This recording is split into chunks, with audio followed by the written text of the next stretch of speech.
네, 방대본 역학조사 분석단장입니다. 7월 27일 코로나19 감염병 정례 브리핑 시작하도록 하겠습니다. 최근 비수도권의 확진자 발생 비중이 증가하고 있습니다. 수도권과 비수도권의 발생 현황을 비교하여 설명드리도록 하겠습니다. 지난 3주 전인 27주차에 비수도권 확진자 비중은 전체의 18.9%였으나 지난주에는 34%로 증가하였습니다.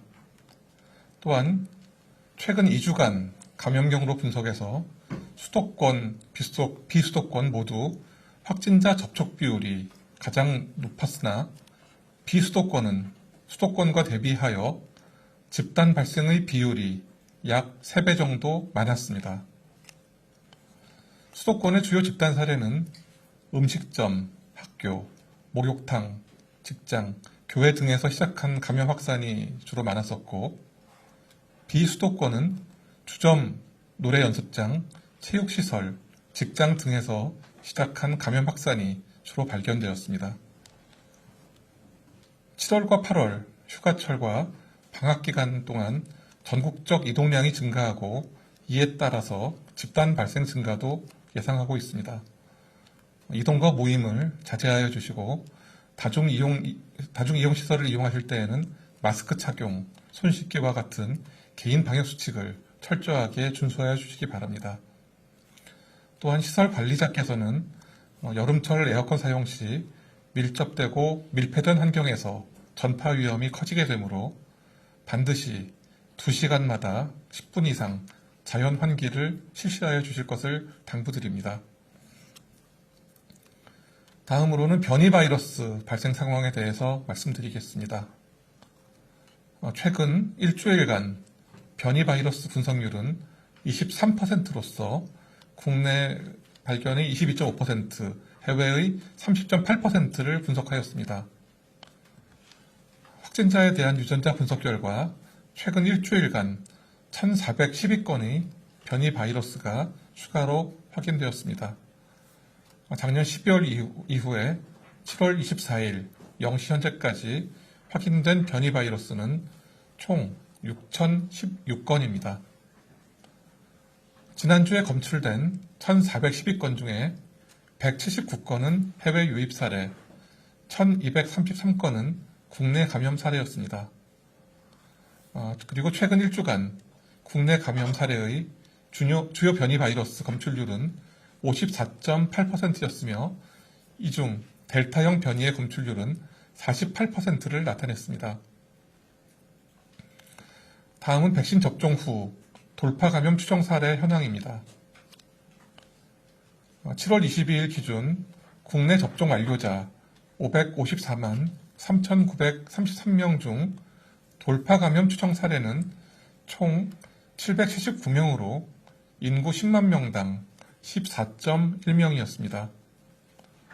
백신 종류별로는 아스트라제네카가 169명, 화이자 172명, 얀센이 437명, 그리고 교차 접종이 1명으로 나타났습니다. 돌파 감염 추정 사례 중에서 변이 바이러스 분석이 시행된 226명 중 72명에서 주요 변이가 확인되었습니다. 위 중증자는 5명으로 돌파 감염 추정 사례 중에서 0.6%였고 사망자는 없었습니다. 모든 백신에서 돌파 감염은 발생할 수 있습니다. 따라서 돌파 감염 자체가 특이사항이라고 말씀드릴 수는 없습니다. 현재 국내에서 사용하고 있는 코로나19 백신의 돌파 감염의 발생률은 매우 낮으며 접종 완료 후 돌파 감염이 발생한다 하더라도 중증률이나 치명률도 낮아지게 됩니다. 8월 중 50대 연령층 접종은 사전에 안내드린 바와 같이 mRNA 백신 2종을 병행하여 그 계획대로 추진할 예정이며 어제 하루 동안 55세에서 59세 연령층 총 35만여 명 중 13.3%가 1차 접종을 완료하였습니다. 9월까지 3,600만 명에 대해서 1차 접종을 완료하고 11월까지는 2차 접종을 완료하도록 정부는 백신 수급과 접종을 흔들림 없이 추진하도록 하겠습니다. 다음으로 백신 도입 현황에 대해서 말씀드리도록 하겠습니다. 개별 계약된 화이자 백신 267만 9천 회분이 7월 28일 인천공항에 도착합니다. 이로써 개별 계약된 화이자 백신은 7월 675만 3천 회분이 도입 완료되며 8월에도 순차적으로 도입될 예정입니다. 또한 7월 29일에는 개별 계약된 얀센 백신 10만 1천 회분이 공급될 예정입니다. 한편 최근 모더나사 측에서 당초 7월에 공급 예정이던 백신 물량이 생산 차질 문제로 공급 일정 조정이 불가피함을 통보하였습니다. 그리고 이에 따라서 세부 일정 등을 협의 중에 있습니다. 모더나사에 따르면 7월 말 공급 예정 물량이 8월로 일정 조정되었습니다. 7월 물량에 대해서는 제약사와 지속적으로 협의하여 공급 일정을 확정하고 공개 가능한 범위 내에서 신속하게 안내드릴 예정입니다. 8월 공급은 당초 계획대로 진행될 예정입니다. 현재는 빠르게 증가하던 환자 증가세가 다소 완화된 상황입니다. 그러나 지금은 감소세가 아닙니다. 그리고 거리두기 효과가 본격적으로 나타날 시점에서 완만한 감소세로 반전될 가능성이 있습니다. 지금은 먼저 거리두기가 강화된 수도권에서 발생률과 발생 비중이 감소되고 있는 대신에 비수도권에서 발생이 빠르게 늘고 있으며 비수도권의 유흥시설 등을 통한 집단 감염도 빈번히 발견되고 있습니다. 여기에 델타 변이 또한 빠르게 증가하고 있는 상황입니다.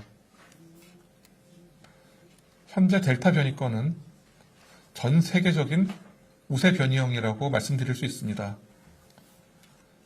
미국과 유럽은 당초 8월 말경에 전체의 90%를 델타 변이가 차지할 것이라는 평가를 내놓았지만 7월 말 현재 이미 이 수치에 근접하는 점유율을 보이고 있습니다.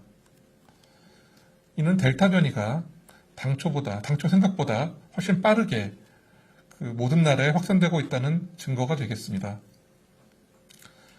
델타 변이는 높은 전파력으로 백신 접종률이 높은 국가에서도 환자 발생이 증가세로 반전되었으며 다시 거리두기를 강화하는 국가들도 늘고 있습니다. 우리나라도 이제 델타 변이가 우세형이라고 말씀드릴 수 있습니다. 그리고 세계적으로 입증된 최선의 대응수칙은 방역수칙의 준수와 거리두기의 확대와 같은 고전적인 방법이며 백신을 통한 통제가 가장 효과적이고 궁극적인 방법이라고 할 수 있습니다. 비수도권의 거리두기 강화는 이러한 감염병 유행 환경에서 불가피한 선택으로 전 국민의 적극적인 참여가 반드시 필요한 사항입니다. 지금 폭염의 한가운데서 모두를 위해 고통을 인내하고 있는 의료진, 보건소의 직원들, 역학조사관, 그리고 이를 지원하는 군과 경찰, 소방대원의 노고를 잘 기억하고 있습니다. 우리를 위해 헌신하고 있는 이분들의 일들이 조금이라도 줄어들 수 있도록 모두 같은 마음으로 방역수칙 준수와 거리두기 참여를 당부드립니다.